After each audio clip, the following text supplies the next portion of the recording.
추수감사절을 이렇게 지켜라 라는 제목으로 오늘 여러분들과 은혜의 시간을 나눠볼까 합니다. 다시 한번 말씀드리지만 하나님의 복을 받고 싶은 분들, 정말 유대인들이 세계에 어찌 보면 전 세계의 경제와 금융, 또 어떤 전반적인 모든 정치, 군대, 말할 거 없는 모든 영역에서 의료, 국악을 나타내는 이유가 바로 여기에 나와 있습니다. 오늘 이 말씀을 잘 들으시고 여러분들의 삶에 적용하시게 되면 이들이 이렇게 뛰면서 기뻐하고 하나님의 말씀 붙들고 이 절기를 사랑하는 그 이유가 여기에 담겨져 있습니다. 우리는 이거를 정말 잘 알아야 돼요. 그래서 요새 보면 토라 학교다, 요새 쉐마 학교다 해서 유대인들이 공부하는 방법을 아이들에게 접목시키기도 하고 막 하거든요. 그만큼 많은 관심들이 있다는 거죠. 우리가 이런 부분들을 좀 잘 알았으면 좋겠어요. 오늘 말씀을 시작하기 전에 우리가 항상 하는 이야기지만 세월이 어떻습니까? 빨라요? 느려요? 예, 빨라요 라고 말하신 분들은 연세가 좀 들으신 분들이 있고, 늦어요 하는 분들은 저기 우리 은유은서 우리 아이들일 거예요. 고등부 나이 되는 애들. 나이가 한 살이 더 많아질수록 체감 속도를 더 빨리 느낀다고 그래요. 그래서 프랑스의 철학자 폴 자네라는 사람이 이런 주장을 합니다. 나이가 어릴수록 시간이 천천히 가고 나이가 많을수록 시간이 더 빨리 가게 느껴진다. 예를 들면 10살에게는 1년이 한 10분의 1 정도의 시간이라면 50대 되는 성인에게는 한 50분의 1시간, 다시 말해 한 5배나 빠르게 느껴진다, 이렇게 주장을 합니다. 왜 그러냐면 이 일리가 있는 말입니다. 보통 나이가 들게 되면 시간이 어때요? 다 그 시간이 그 시간 같아요. 새로 어떤 경험하는 횟수가 점점 줄어듭니다. 근데 우리 어린아이들일수록 어떨까요? 하루하루가 다 새로워요. 학교도 처음 가보고, 여행지에서 보는 어떤 풍경도 처음 보는 친구들도 많고, 그러다 보니까 매일매일 잊을 수 없는 경험을 하게 되는 거예요. 근데 우리는 어때요? 나이가 먹을수록 항상 패턴이 비슷해요. 출근, 일, 퇴근. 이런 다람쥐 쳇바퀴 돌듯이 같은 시간을 보내다 보니까 그냥 뭔가 새로운 것을 경험할 시간이 없어요. 그러다 보니까 뭐예요? 어제가 오늘 같고 오늘이 내일 같고 그냥 매일매일이 똑같아요. 그러니까 어때요? 그에 빨리 시간이 지나가는 것처럼 느껴진다는 거예요. 이거를 바로 뇌의 착시 현상이라고 하거든요. 우리 뇌가 나이가 들면 이 대뇌 활동이나 이런 것들이 굉장히 줄어든다고 그래요. 점점 떨어진대요. 신체적이나 어떤 지각적이나 어떤 여러 가지 면에서 점점 이 기능들이 떨어져요. 심리적인 기능도 떨어진대요. 그러다 보니까 세월이 상대적으로 빠른 것처럼 느껴진다라는 거예요. 그러니까 어찌 보면 우리가 이 흘러가는 시간, 어찌 보면 이 세월에 우리가 체감 속도에 우리가 속을 필요가 없다라는 거예요. 이게 뇌의 착시 현상이라는 거예요. 다시 돌아오지 않을 오늘 우리가 살아가고 있거든요. 그렇다면 오늘을 우리가 얼마나 의미 있게 살아가는가, 이게 가장 중요하다라는 겁니다. 그래서 올해도 변함없이 코로나 때문에 힘들었지만 추수감사절을 우리가 맞이하고 있습니다. 그렇다면 한 해 동안 하나님께서 주신 그 은혜에 특별하게도 감사하고 예배할 수 있는 오늘 귀한 주일이 될 수 있기를 축복합니다. 그렇다면 오늘 어떻게 이 추수감사주일을 보내야 되는가? 첫 번째로 감사하고 또 감사해야 된다는 거예요. 너무나 많은 이야기를 들었겠지만 여러분, 감사 훈련이 돼야 된다는 거예요. 좋은 일에도 감사해야 되지만 고난과 환난에도 감사해야 된다. 그래서 오늘 본문 우리 13절의 말씀을 읽어보면, 다시 한번 읽어볼까요? 13절 읽어봅시다. 시작. 너희 타작 마당과 포도즙들의 소출을 거두어 들인 후에 이래 동안 초막절을 지킬 것이요. 뭐라고 나옵니까? 초막절이라고 합니다. 초막절. 이 추수감사절은 다른 말로 초막절이에요. 이 이스라엘 사람들을 우리가 영상에서도 봤지만 매년 이맘때가 되면 이 초막절을 지키면서 가장 먼저 하는 게 뭐냐? 첫 번째 영상에서 보셨는지 모르겠지만 처음에 나올 때 텐트를 칩니다. 그렇죠? 텐트 위에 텐트를 우리처럼 이렇게 멋지게 텐트 치는 게 아니라 나뭇가지 연결해서 위에는 그냥 나뭇잎으로 덮는, 그냥 그 이슬 정도 내리지 않을 정도의 덮개로 덮어서 그런 텐트를 칩니다. 왜 그랬을까요? 이들이 출애굽을 한 이후에 40년 동안이나 광야에서 이렇게 텐트를 치면서 살아왔던 거예요. 얼마나 힘들고 고난스럽겠습니까? 그것을 잊지 말자라는 의미로 이들이 이런 텐트를 치는 겁니다. 40년 동안이나 광야에서 고생하면서 살았지만 이들을 결국에는 어디로 하나님이 인도하셨어요? 젖과 꿀이 흐르는 가나안 땅으로 인도하셨어요. 그 하나님의 은혜, 우리가 반드시 잊으면 안 된다. 이것을 기억하면서 보내는 절기가 바로 이 초막절기입니다. 그래서 오늘 이 13절에도 보게 되면 뭐로 시작을 합니까? 첫 번째, 너희 타작마당이라고 합니다. 타작마당. 우리가 지지난 시간에 요한계시록의 말씀을 보면서 이 타작에 대해서 말씀드린 적이 있어요. 그렇죠? 이 타작이 뭘 의미한다 그랬죠? 바로 환난을 의미합니다. 환난. 농부들은 지금 시기가 되면 추수를 하죠. 이 추수를 하면 곡식들을 다 가져다 놓고 타작을 합니다. 이 타작을 하면서 뭐가 됩니까? 둘로 나눠져요. 뭘로 나눠져요? 알곡과 쭉정이로 나눠져요. 그래서 알곡은 어디다 놔요? 창고에 집어넣습니다. 그래서 우리가 이 타작마당, 이 절기를 이야기할 때 또 뭐라고 합니까? 수장절이다라고 이야기돼요. 이 수장이라는 의미가 뭐냐? 거두어서 깊이 간직한다라는 뜻이에요. 거두어서 깊이 잘 간직한다. 이게 바로 수장이에요. 수장. 이게 추수감사절, 초막절의 다른 날이 바로 수장절이거든요. 그리고 남은 쭉정이는 어떡합니까? 쓸모없는 쭉정이는 불에다 태워버립니다. 그럼 무슨 의미입니까? 주님이 이 땅에 다시 오시게 될 때에 반드시 둘로 나누어지게 된다. 예수를 믿는 저와 여러분들은 어디로 가요? 타작을 하고 나서 알곡을 거두어서 깊이 잘 간직하는 천국 복관으로 가는 거예요. 그렇지만 예수를 믿지 않는, 정말 안 됐지만 현실이잖아요. 사실이고 이 진리인데 그런 쭉정이는 어떤 겁니까? 불에 던져버리는 그런 사건이 바로 이 타작마당, 타작 사건에서 시작된다라는 것입니다.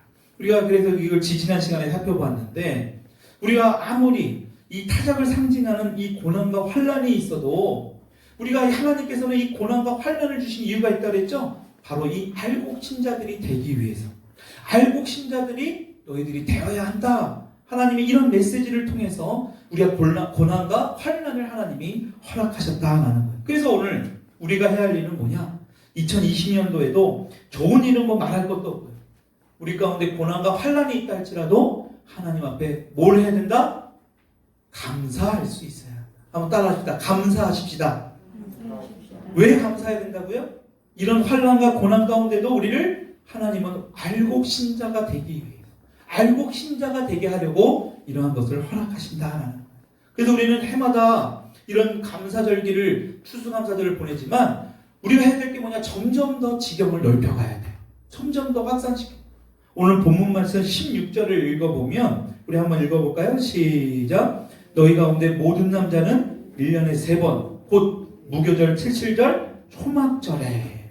여러분, 주님이 3번의 절기를 지키라고 말씀하시죠? 바로 무교절, 77절, 초막절입니다. 여러분, 여기서 무교절은 뭘 의미할까요? 부활절, 유월절을 이야기합니다.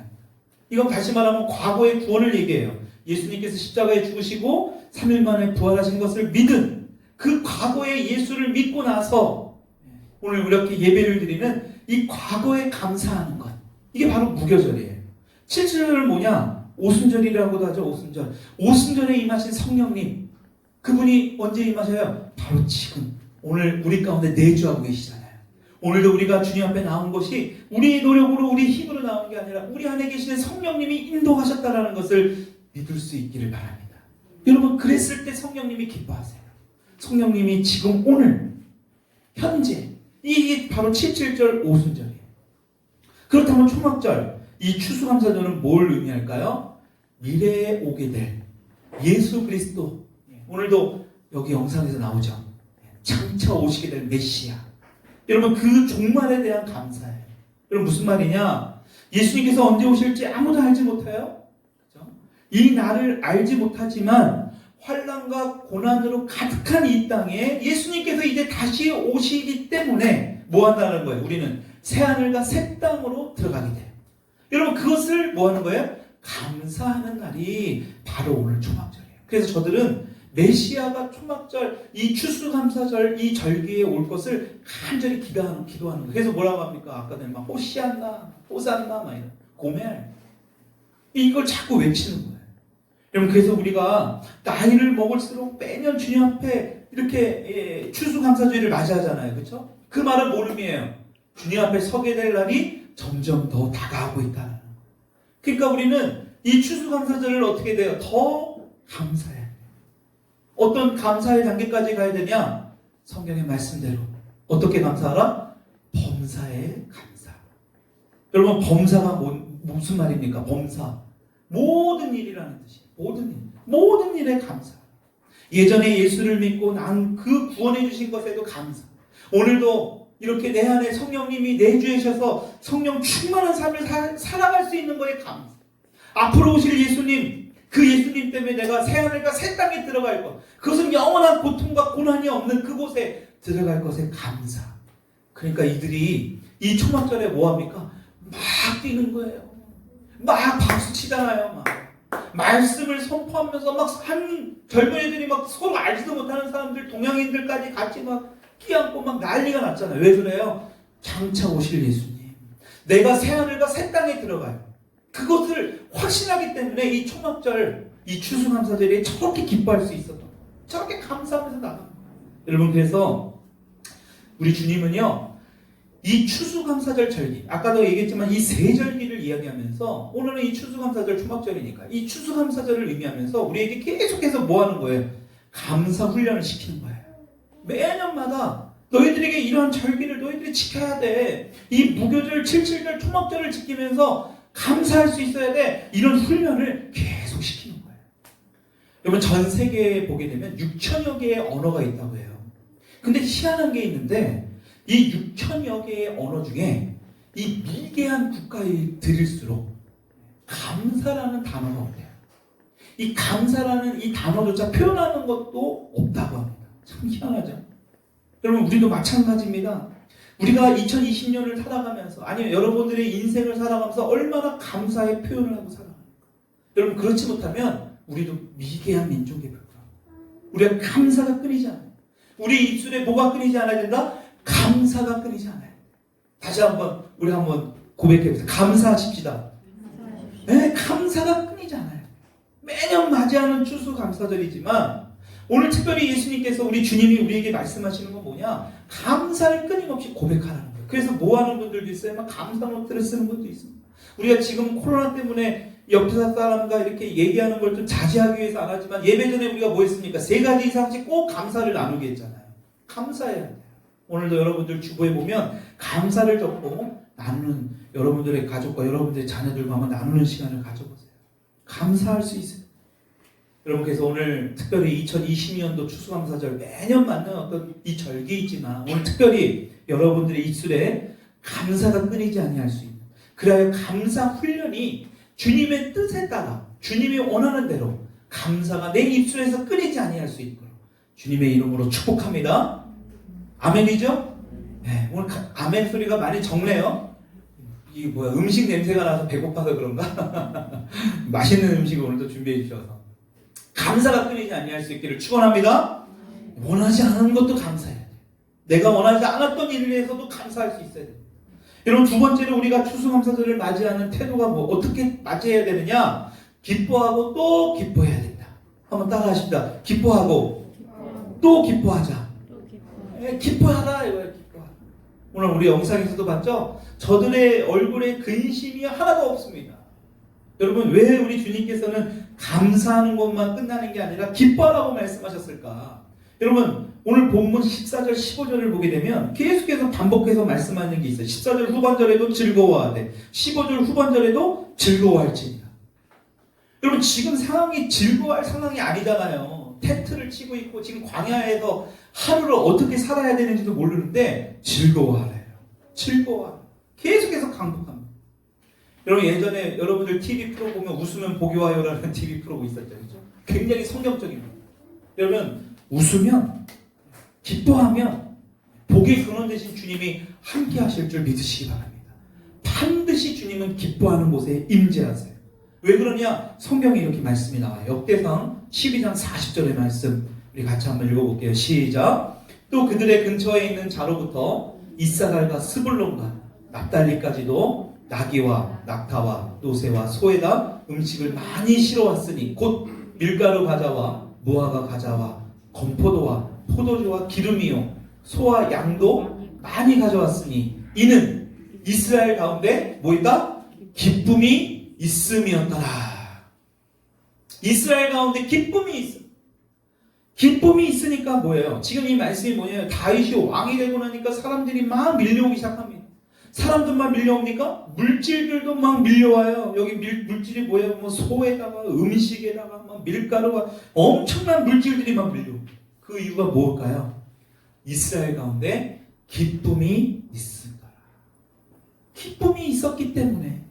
기쁨이 있으니까 뭔가 사람이 밀려오고 막 물질도 밀려오고. 여러분, 하나님은요 어두운 곳에 원망 많고 불평 많고 불만이 많고 이곳에 하나님은 절대 임재하지 않아요. 하나님은 왜요? 하나님은 기쁨이 있는 곳에 임재하기 때문에. 여러분, 그래서 우리가 돌아봐야 돼요. 여러분들도 아마 느낄 거예요. 어느 식당을 가든 어느 뭐 이렇게 새로운 사람을 만났을 때 인상 쓰고 있는 분들이 유독 있어요. 인상 쓰고. 여러분, 그런 집은 다시는 가고 싶지 않지 않습니까? 정말 맛이 없어도요. 정말 싫은 곳에 있어도 그분들이 막 입 기뻐하고 웃음으로 맞이하면요 절로 저도 기분이 좋아져요. 여러분, 왜 그러냐? 하나님은요 반드시 우리를 창조하셨을 때 우리를 기쁨으로 기뻐하라. 슬퍼하고. 여러분, 그래서 새하늘과 새 땅은 슬픔이 없어요. 우울함이 없어요. 기쁨만이 있는 거예요. 얼마나 즐겁습니까? 여러분, 그러니까 우리 아이들 봐보세요. 어린아이들이요 자라면서 때가 묻고 부모의 영향을 받아서 그런 거지. 원래는 아이들 보세요. 얼마나 밝습니까? 때가 묻어가니까 아이들이 벌써 뭐가 됩니까? 박수를 치라고 해도 박수도 안 치잖아요. 세상에 때를 묻어가니까. 처음에는 안 그랬거든. 박수 치라고 박수 치고 막 그랬거든. 얼마나 순수합니까? 얼마나 막 웃고 기뻐하고 막 그래요. 여러분, 하나님은 반드시 이 기쁨이 있는 곳에 하나님이 임재하시고 하나님이 이 기쁨을 오늘 이 추수감사절에 회복하기를 원하시는 줄 믿으시기 바랍니다. 그래서 오늘 우리 하나님께서 이 추수감사절을 통해서 기뻐하라, 즐거워하라 명령하신 거예요. 아무리 환경이 좋지 않아도 즐거워하면 어떻게 됩니까? 오늘 본문 말씀 16장 15절의 말씀을 보게 되면 뭐래요? 후반절을 보니까 자, 모든 일에 뭐예요? 복 주실 것이니. 하나님께서 복을 줄 거니까 뭐야? 너는 즐거워하기만 하면 돼. 너는 기뻐하기만 하면 돼. 다른 거 할 것 없어. 너 기쁨으로 살면 돼. 뭐 할 테니까 내가 너에게 복을 줄 거니까. 여러분, 하나님의 복 받고 싶으세요? 별로 받고 싶어? 그럼 나만 받을게요. 그럼. 하나님의 복 받고 싶으십니까? 기뻐하기 바랍니다. 지금처럼 여러분들의 얼굴에 기쁨이 넘쳐야 돼요. 여러분, 그래서 우리가 찬양하면 오, 이 기쁨이 찬양 기쁨. 여러분, 암 전문의 의사 목사님이기도 하고 의사이기도 황성주 박사님 아시죠? 굉장히 유명한 분인데 이분이 절대 감사라는 책에 이런 내용이 있어요. 일본의 어떤 그 영화 소설가예요. 오에 겐자부로라는 분. 아마 들어본 분이 있을 거예요. 굉장히 유명한 분이거든요. 이 오에 겐자부로가 일본의 유명한 영화 배우와 결혼했어요. 그래서 애를 낳는데 뭐 영화 배우가 결혼했으니까 얼마나 이쁜 아이를 낳겠습니까? 근데 문제는 이 아이가 정상적인 아이가 태어나지 않은 거예요. 우리 두개골 안에 뇌가 들어가 있어야 되는데 이 뇌가 두개골 밖으로 나와버리는 그러한 좀 불구를 갖고 태어난 딸 아이가 태어납니다. 그러니까 여러분 얼마나 힘듭니까? 장애를 갖고 태어났다라는 게. 그래서 이 오에 겐자부로라는 사람이 이 아이를 너무나 낙담이 되고 너무나 슬프고 너무나 절망했지만 그래도 이렇게 키우면 안 되겠다. 이 아이의 이름을 지었는데 뭐라고 지었냐? 히카리라고 지었어요. 히카리. 일본 말이에요. 히카리. 히카리가 무슨 뜻인지 아세요? 빛이라는 뜻이에요. 빛나다. 그러니까 이 아이 이름을 히카리, 빛나다 이런 뜻으로 지은 거예요.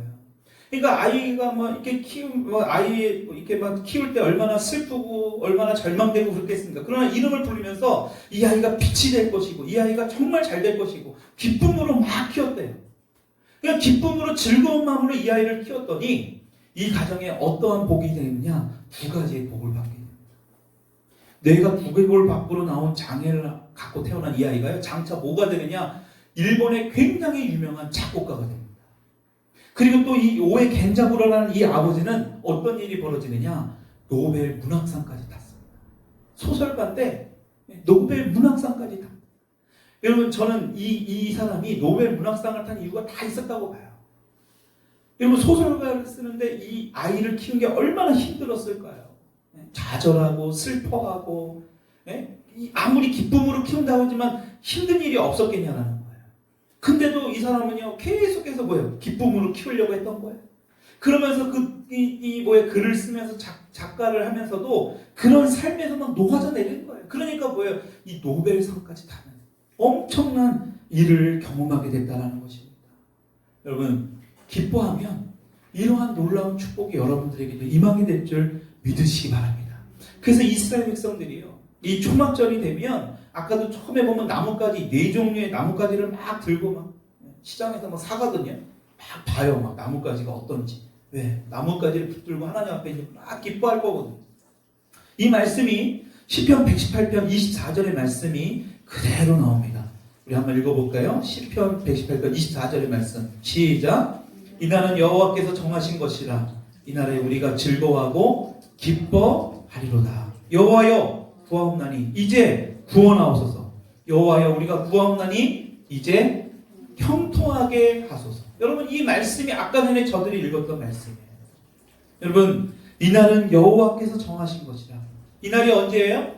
초막절을 이야기합니다. 여러분, 이 초막절에 아까 전에 막 한 사람이, 제사장이 막 외치고 스승이 외치면 옆에 있던 청년들이 같이 막 외치면, 오, 이 기쁨 우리의 죄를 사하셨도다. 그럼 반대 저 청년들이, 하나님, 오, 이 기쁨 하나님이 우리의 죄를 사하주셨습니다. 한바탕 저런 축제가 막 벌어지는 거예요.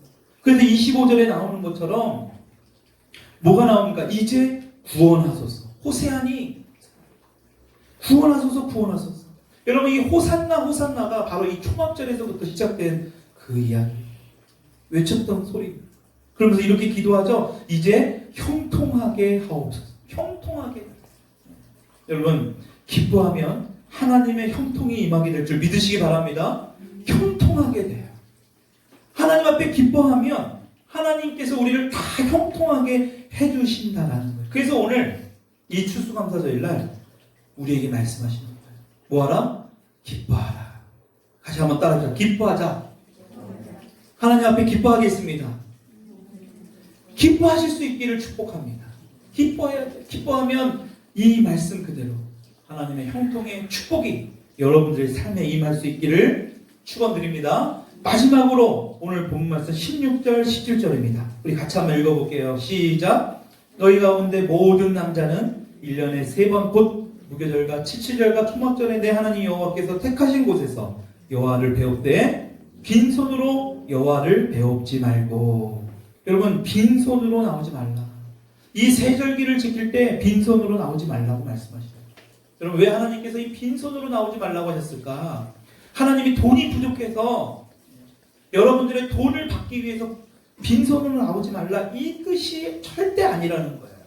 여러분, 빈손으로 나오지 말라는 뜻은 내가 주님 앞에 설 때 빈손으로 서게 되지 말라는 하나님의 메시지입니다. 그래서 17절에도 보면 뭐라고 나옵니까? 각 사람이 내 하나님 여호와께서 주신 복을 따라 그 힘대로 드릴지니라. 그 힘대로. 여러분, 우리는 힘을 갖기를 원해요. 재정의 힘도 갖기를 원하고, 어떤 사업적인 어떤 그런 힘, 어떤 관계의 힘, 뭐 그런 책 이름도 있죠. 관계의 힘이라는 책 때문에. 여러분, 어떤 힘, 파워, 이것을 갖기를 원합니다. 근데요, 하나님은 이 힘을 갖기 위해서 우리에게 주시는 말씀이 있어요.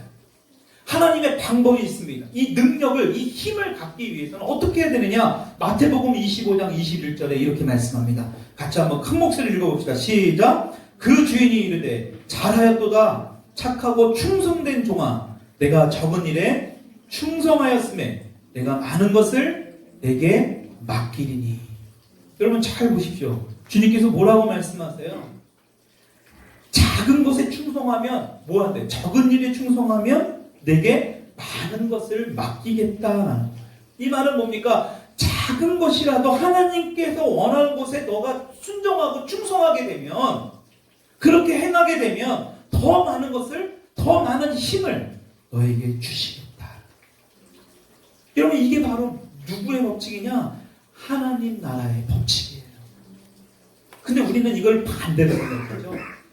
그 힘을 얻기 위해서 우리의 노력을 막 해보려고 그래요.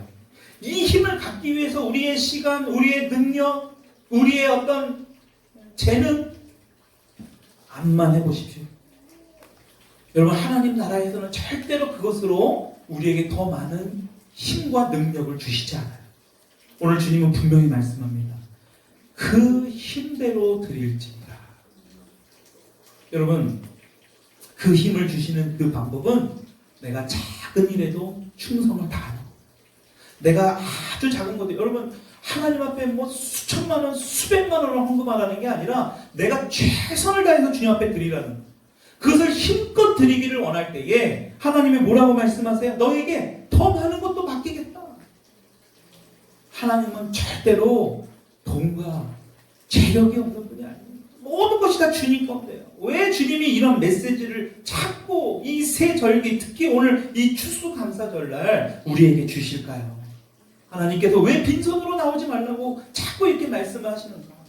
여러분, 여러분께 더 큰 능력을 부어주시기 위함을 믿으시기 바랍니다. 더 큰 힘을 주시기 위함이에요. 절대로 오해하지 마십시오. 이것을 왜곡돼서 교회에서 뭐 헌금을 원하고 헌금을 착취하는 만에 여러분 마귀는요 자꾸 그런 부분들을 건드리는 거예요. 왜? 생각을 잘 해보세요. 인간의 가장 약한 부분이 돈이에요. 1년에 어떤 교회 기관에서 실험을 해봤습니다. 가장 성도들이 은혜를 덜 받았다는 그 메시지의 주제가 뭐냐? 헌금이었어요. 근데 저는 역으로 생각합니다. 오히려 더 많이 해야 돼요. 이 부분에서 우리가 잘못 알고 있는 겁니다. 마귀는 우리를 그런 식으로 그래서 자꾸 교회에서들 막 그래요. 지금 유튜브 보면 유튜브도 여러분 가려서 봐야 됩니다. 11조를 내지 말아야 된다. 그건 구약에서 일어난 일이다. 헌금 안 해도 된다. 그건 그들의 생각이에요. 주님의 말씀은 그렇게 말씀하지 않았습니다. 여러분, 헌금 또한 예배의 일부입니다. 액수가 중요한 게 아니에요. 우리의 정성이에요. 하나님 앞에 모든 것을 정성을 다해 그 힘대로 드리게 될 때에 작은 일에 충성할 때 하나님께서 더 큰 능력과 힘을 부어주실 줄 믿으시기 바랍니다. 그래서 우리 교회는 정말 여러분들이 작은 교회지만 이런 훈련이 잘 돼 있는 교회이길 원해요. 저는 다시 한번 말씀드리지만 여러분들의 헌금으로 살아가는 목회자는 아닙니다. 저는 그것을 좀 탈피하고 싶었어요. 정말 우리의 어떤 이 재정적인 것을 가지고 정말 더 교회를 세우고 더 선하고 더 어려운 일을 우리가 앞장서는 그런 교회가 됐으면 하는 마음입니다. 여러분, 그래서 이 작은 일에 이 교회가 또 앞장서고 또 여러분들이 앞장섰을 때 오늘 이 추수감사절날 하나님의 더 큰 능력이 여러분들의 가정과 여러분들의 직장에 임할 수 있기를 축복합니다. 말씀을 정리합니다. 추수감사절날 하나님이 이렇게 지키라고 말씀하는 거예요. 어떻게 하라고요? 감사하고 또 감사하라. 한번 따라합시다. 감사하고 또 감사하라. 네. 왜요? 감사 훈련을 통해서 자꾸 뭐예요? 너희들이 감사하는 것을 잊지 말라는 거예요. 삶에서 자꾸 감사해라. 불평불만이 목사인 저이지만 불평불만이 나올 때가 있거든요. 그럴 때마다 뭐 하라는 거예요? 야, 감사해야지. 불평불만 나오다가 맞아, 감사해야지. 이걸 감사로 바꿀 수 있어요. 그런 훈련을 하기 위한 절기라는 겁니다. 두 번째로 즐거워하고 또 즐거워하라. 한번 따라해요. 즐거워하고 또 즐거워하자. 즐거워하라는 거예요. 그렇게 될 때 뭐 한다고요? 하나님의 형통의 축복. 웃으면 복이 오듯이. 여러분들이 기쁨이 있는 곳에 다윗이 왕이 되고 나서 이 이스라엘이 기쁨이 넘치니까 막 사람들이 밀려들고 막 물질이 밀려오듯이 기뻐하라는 거예요. 장사가 좀 안 됩니까? 즐거워하십시오. 오늘 그 달에 좀 월급이 좀 덜 들어왔습니까? 집주이 더 많아요? 오히려 더 즐거워해보세요. 하나님이 10배, 20배, 아니요 100배의 귀한 열매가 여러분들에게 임하게 될 줄 믿습니다. 마지막으로 뭐래요? 작은 것이라도 충성하라. 힘껏 주님 앞에 드리기를 즐거워하라는 거예요.